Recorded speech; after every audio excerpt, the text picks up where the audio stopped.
Пайғамбарыбыз Мұхаммад Мұстафа саллаллаху алейхи вассалам қиямат туралы айтқан учурда пайғамбарыбыздын өмүрлүк жолдошу қияматта эмне үчүн аялдардагы, эркектердагы, кыздардагы бардыгы жылаңач турат деген учурда пайгамбарыбыз саллаллаху алейхи вассалам жооп беретинде ал учурда бардыгы өзүн ойлоп калат дейт да. Чындыгында бардыгы өзүн ойлойт. Бул азыркы тап менен мисал менен келтире турган болсок, жөнөкөй эле карап көрө турган болсок, бир адамга өлүм жазасы чыкты. Ал адам өзүнөн башка кимди ойлойт? Өзүнөн башканы өзгөнү ойлой алабы? Юбкачан кызды алдын алып келип койсо эмне кылат ал? Юбкачан эмес, жылаңач алып келип койсоңуз дагы ал маани бербейт ага. Эмне үчүн? Себеби ал өмүрү бүттү. Акыркы учурлары анын тобосун кылат. Эмнеге сыйынган болсо ушуга чейин кааласа ташка, кааласа Сулайман тоого, кааласа дагы бир өзү эсептеп, өзү билип ыйыктеп билген жерге карата өзүнүн келмесин келтиришти баштайт. Ошондой экен, биздин эсеп кисебиз бүтө электе ойлонушубуз, ойгонушубуз керек. Ошондой экен, кадамдарыбызга карата кадамдарыбызды ташташты үйрөнүшүбүз керек да. Насух деген бир адам аялдардын банясында иштейт экен. Аялдардын банясында аялдардын колу жетпеген жерлерин жууп, баягы ышкалап, адамдын колу жетпеген жерлери бар го денесинде. Кыргызстан саар жолго чыксак кечирээк аягына чыгып кала турган кичинекей өлкөбүз да. Ошондуктан бизге бөлүм чарылуу жарашпайт деген ушул жерден. Бирок адам өзү колу жетпеген жерлери бар экен, бир чоң максаттарды ойлонуудан мурда ошого жарата өзүнүн дараметин да ойлонуш керек. Бул дагы ошондой баняларда иштейт. Эркек десең эркек эмес, кыз десең кыз эмес. Бүгүн да ошондойлор Аллах сактасын бар, жок эмес. Жада калса ошолорду дуурап кыргыздар дагы чыгып атат. Өзгөлөрдү корейс артисттер дейби, баягыдай артисттерди, актерлорду дагы башкаларды дуурап, любовь деп жаштардын ортосунда пайда болуп аткан нерсе, чачтарын кыздарга окшотуп, жүрүш турумдарын жана башка айтор туурап, өзгөлөрдү болом деген жаштар дагы жок эмес. Өзгөчөсү кыргыздардын арасында. Насух дагы баняда иштейт экен, ар кандай кыздарга кызмат кылат. Ошол учурда падышанын канизек кыздары дагы ошол учурда келип бул банядан жуунчу. Күнөрдөн бир күн буга тооба эшиктерди ачылып, чындап мунун жүрөгүнө бир тым этип, молоток мыкты какканда тарс деп звук чыккандай эле бир коңгуроо келди. Бул кылган иштери жаман экендигин түшүндү. Чындап өзү ыплас иштин ичинде жүргөндүгүн түшүндү дагы. Кудай Таалага тооба кылды. Бирок үйрөнгөн көңүл өрттөнсө койбойт дегендей, үйрөнүп калган ташташ кыйын, булсуз жашаш кыйын дегендей. Баягы арамды адал деп билип алган адамдар бар го. Арам бул ишиң десе жок. Ал үчүн адалдай түйүлүп калган. Себеби ал ар дайым кыла берген, ошондуктан ага адалдай болуп түйүлүп калган. Күнөө эшиктери баягы трассада жүргөн учурда баягы канализациянын куурлары бар го. Заң басып, темирдеп ошол машиналар үстүндө өтөт, бирок эч ким ачпайт. Ошондой болуп күнөө эшиктери жабык турганы жакшы. Эгер бир ачылса, ачылып кете берет дагы. Жабыш кыйын кайраны. Ошондой экен, ачпаштыкты ошол жабык боюнан турганы жакшы күнөө эшиктери. Ачпаш керек аларды. Бул дагы тооба кылайын деп тооба кылды ичинен, бирок ташташ кыйын. Ошол учурда кайра жумушун улантып жатты. Күндөрдөн бир күн падышанын кызы, бул падыша болгондон кийин сөйкө, өзгөчө алтын, маржан сөйкөлөрү, шакектери болот. Алтындан болгон, балуу таштардан болгон. Бул дагы балуу таштардан бирин жоготот. Жоготуп, банянын бардык жерлери текшерилет, анан кызматчыларга кезек келет. Эниден жаңы төрөлгөндөй, бардыгын жылаңач болбас текшерүүдөн өтөсүң бул жерден деп кызматчыларга буйрук келет. Бул дагы Насух өзүнчө катуу ойлонууну баштады, себеби бул жерде өзүнүн миси жыты чыга турган болду, өзүнүн ушуга чейин жашырып келген сыры ачык боло турган болду. Ошол учурда мунун кезеги келип атат. Эшиктен артында текшерип аскерлер чыгарып атат адамдарды. Мунун дагы кезеги жакындап калган болчу. Бул ошол учурда тооба кылды. Чындап Кудайга жалынды. Аллахым, мени кечиргин. Канча жолу тооба кылып, тообомду бузуп, кайра ушул күнөө эшигине кайттым. Бирок бул акыркы ирет. Акыркы жолу. Аллахым, мага рахмат эшиктериңди өзүңдүн рахматың менен мээримиң менен ушул жерден мени чыгарып кеткин деп тобо кылды чындап. Бир учурда эле анын алдыңкы кезектеги адамдан балуу таш табылды деген кабар келди. Бардыгынын көңүлү өз ордуна түштү. Буга карата эй универсал, эй жакшы жашоочу деп кайра айтып, падышанын кызынын артын жешиш керек экен деген учурда бул үн чыкпастан укпамыш болуп банядан чыгып кетти. Кайра бул ишине жумушуна кайтпады. Дегеним, бул окуяны дароо жаман экен, уятсыз экен, башка экен дештен мурда, деп айтуудан мурда,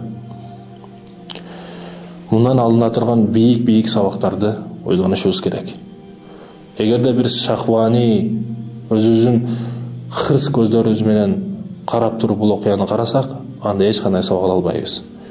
Эгерде илим-билимди ортого коюп туруп, абийирдүүлүк, уяттуулукту ортого коюп туруп ойлонсок, албетте уяттуулук бийик келет бул жерде. Кыссадан, окуядан алынуучу сабак, урматтуу мекендештерим, тобо кылганды унутпашыбыз керек.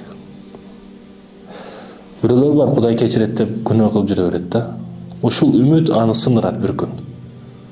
Андай үмүттөргө сынып калуудан Кудай Таала өзү сактасын.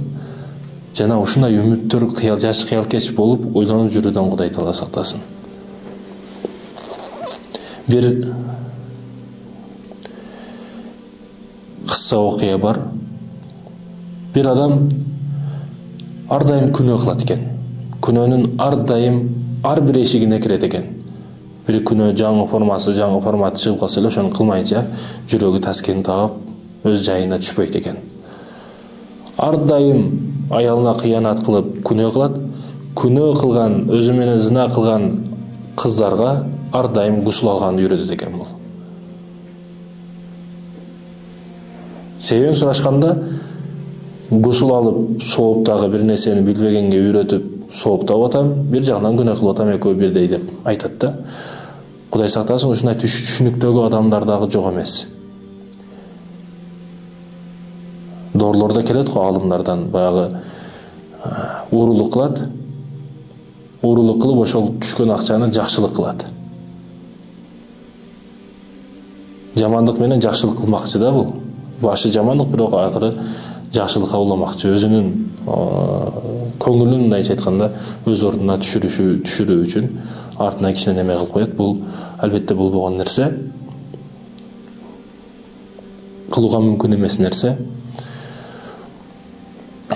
Бул биринчи окуяга карата сабак иретинде айттым бул окуяларды. Бир жакшы көз карашта карасак, ар ким өзүнүн көздөгөнүн алат. Эгерде теңирчиликти туу тутуп ошонун артына изилдей берсек, баягы адам өзүнүн оюндагыны табат. Эгерде ислам динин туура ойлоп, туура түшүнүп, ошону түшүнүүгө аракет кылып, изчет этип артын изилдесе, өзүнүн оюндагыны табат. Харун ар-Рашид падыша өзүнүн эл журтун абалын билүү үчүн көйгөй маселеси эмне?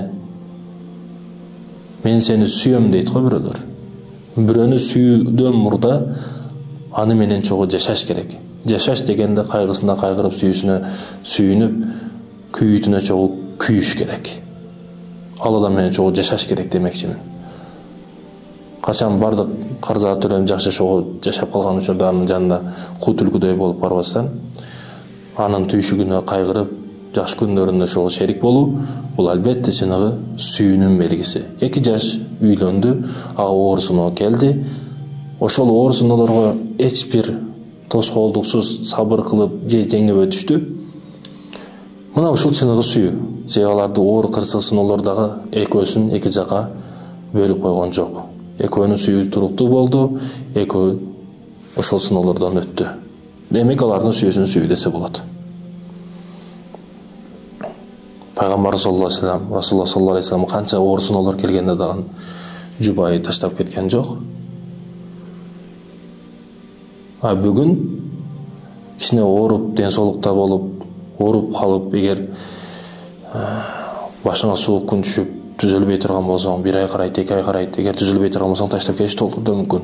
Ошондуктан ден соолукту биринчи кезекте кара дегени максат ушул жерде.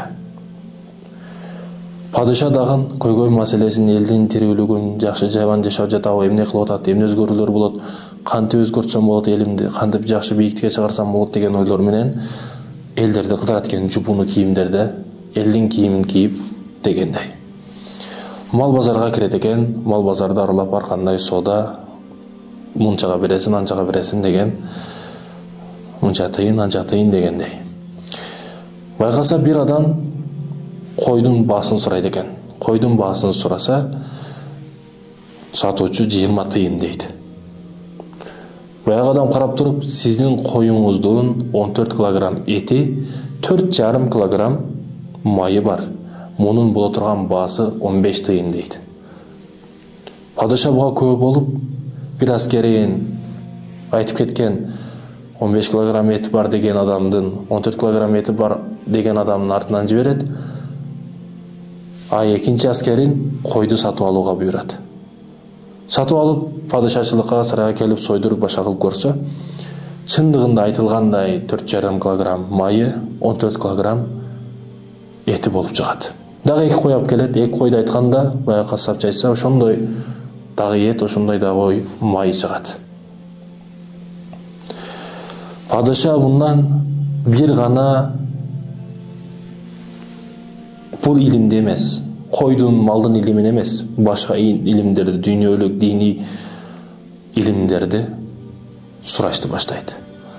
Бирок анын дареги жок, билбейт, эч кандай илимден кабары жок, билбестен башын жерге салат.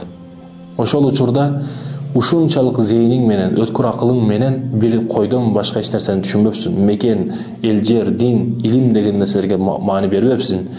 Сендей адамды башкаларга сабак болуу үчүн, элге үлгү болуу үчүн башымды алыш керек деп жарчыга жарыя кылат. Жарчы бир-эки жумадан кийин ушундай паланчынын башы кетет деп элге жарыя кылат. Буйругу чыкты, аны алып кетишти. Зынданга алып кетишти. Бул падышага 2-3 күн өтөр-өтпөстөн 2 жигит келип келди. Жаш жигит келди. Алардын адеп ахлагы, кулк мүнөзү өзгөлөргө өзгөчө үлгү боло турган даражада эле. Падыша дагы карап туруп, балдарың болсо, ушундай балдарың болсо экен деп аларга суктанып койду. Жаш жигиттердин чоңу падышам бир канча күндөн кийин өлүм жазасына чыккан киши, кассапчы, бул биздин атабыз болот. Ага берген суроолорду бизге берсеңиз дейт. Падыша суроолорду берет, бул 2 жигит жообун берет. Эч бир адашпастан так тура, дини, дүйнөлүк бардык суроолорго жообун алат падыша. Бирок атаңар баары ушунчалык зээн өткөрлүгү менен башка нерселерди ойлобостон, койдон башка эч нерсени ойлогон эмес. Ошондуктан улуу өмүрүн ысыраф кылып, койдон башка эч нерсени үйрөнбөстөн ысыраф кылгандыгы үчүн, башкаларга үлгү таасир берүүсү үчүн өлүм жазасы баары бир өзгөртүлбөйт дейт. Балдардын чоңу, ой эл журт, урматтуу падышам, ылай деп элестете турган болсок жаш балдарды, аларды жасаган усталар бул ата-энелер. Ар кандай көзү, ар кандай өлчөмдөгү көзү, идиш, аяк бардыгын жасай берет усталар. Ошол сыяктуу эле ата-эненин биз алмасыбыз, пышыра турган, даярдай турган бир көзөсүбүз ата-энеден биринчи алат. Ата-энеден биринчи мөмөнү, биринчи тарбияны ата-энеден алат. Андан кийин ошол нерсени чөйрөгө, коомго алып чыгат. Атабыз өзү койдон башка эч нерсени билбесе дагы илимге өтө күчтүү маани берген. Мен окубадым, бирок силерди окутушум керек деп бизге бардык шартты, шансты, мүмкүнчүлүктү, бардык жолдорду ачып берген ушул атабыз болот. Биздин келип чыгышыбызга ушул атабыз себепчи. Атабызды илимсиз кылып тарбиялап койгон, койдон, малдан башка эч нерсени үйрөтпөгөн чоң атамды, атамдын атасын жазалашыңыздар керек сиздер. Эгерде илимий жактан жандаша турган болсок дейт. Бизди илимдүү адам тарбиялап койгон атабызды мынтип кордоп, азаптуу өлүмгө душар кылышыңыз бул албетте туура эмес деп падышага эрктүүлүк менен жооп берет. Падыша бир самабын чыкпастан туруп Вазирим, эми сен эс алууга кетесиң. Менин оң кул акылдуу кеңешчим вазирим мына ушул жигиттер болот деп вазирин кеңешчи жигиттерди кеңешчи кылып алат. Жана эл журтка үлгү болсун деп казыначы айтат, эң жакшы баалуу тондорду бул жигиттердин атасына кийгизгиле. Албетте илим эң маанилүү, илимге маани берип өз өмүрүн курман кылган ушундай жаш кадрларды, жаш жигиттерди тарбиялап өстүрүп берген атага ушул сыйлар татыктуу деп казына бир канча байлык, алтын, күмүш, евро, доллар дегендей бөлүнөт. Эң жакшы сыйлуу тондорду кийет. Бул ата, бул кассапчы убагында акылдуу эле, зээни бар эле, бар жогунун топ келишкен жигит эле. Ушундай балага тарбия бербеген атасын алып келгиле. Эгер атасы өлгөн болсо, кабырына, мөрзөсүнө барып 30 жолу камчыдан уругула дейт. Аллах өзү сактасын. Бизди дагы өлгөнүбүздөн кийин артыбыздан камчы келип калбасын. Аллах ушундан сактасын. Артыбыздагы келе жаткан урпактарыбыз адилеттүү, динди билген, динди колдогон адамдардан болсун. Бүгүн бардыгы диндешип кетти, диний болуп кетти, башка болуп кетти деп коркушат, чочушат да. Жок, чочубаш керек. Сиз мындай эле чөйрөңүздү карап көрүңүз, кайсы тууганыңыз 5 вакыт калтырбай намаз окуйт. Өзүнүн алыска барбай эле коюңуз, ушул бир тууганыңызды эле карап көрүңүз, 5 вакыт намаз окуйбу? Намаздын ичинде канча парз бар, сыртында канча парз бар билеби? Гусул алганы билеби жөнөкөй эле? Гусулда канча сүннөт, канча парз бар билеби? Биз диндешип кеттик дегидей, биздин кандай илимибиз бар дин маселесинде? Биз бир нерсени сүйлөөдөн мурда ойлонушубуз керек. Бүгүн жаштар келет, мусулман адам нике кыйдырганы келет себеби. Сурасаң келимени билбейт. Мусулман дейт, келиме оозунда келимесин билбейт. Ла илаха иллаллах Мухаммад Расулуллах келимесин билбейт. Келген үйлөнүп жаткан жубайы келимесин билбейт.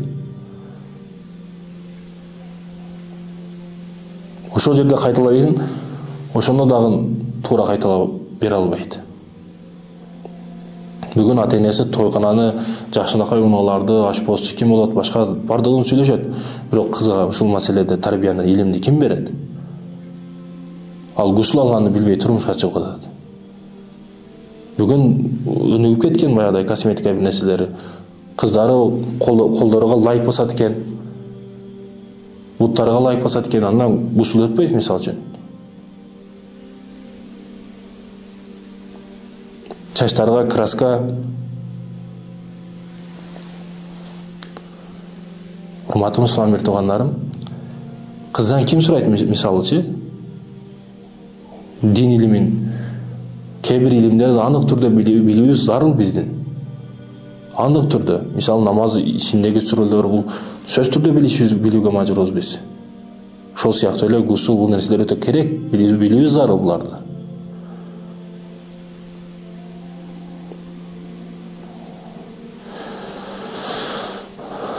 Урматтуу мекендештерим, ошондой экен, диний илимине аракет кылайлы. Биз диндешип кеттик дегидей, биз динден кабарыбыз жок, ачыгын айтканда. Дин тууралуу канча китеп окуйсуз бир күндө? Деги эле китеп окуйсузбу? Диний китептердин ат башында Куран турат. Куранды окуганды билесизби сиз? Алиф таманы таппай калышыңыз толук түрдө мүмкүн. Анан диндешип кеттик, нерсе болуп кеттик дегидей, бизден мындай нерсени айтууга укугубузда, акылыбызда жок. Жаштарыбызга, балдарыбызга туура тарбия берели. Биз өзүбүздүкүн билели, өзгөлөргө сын тагуудан мурда.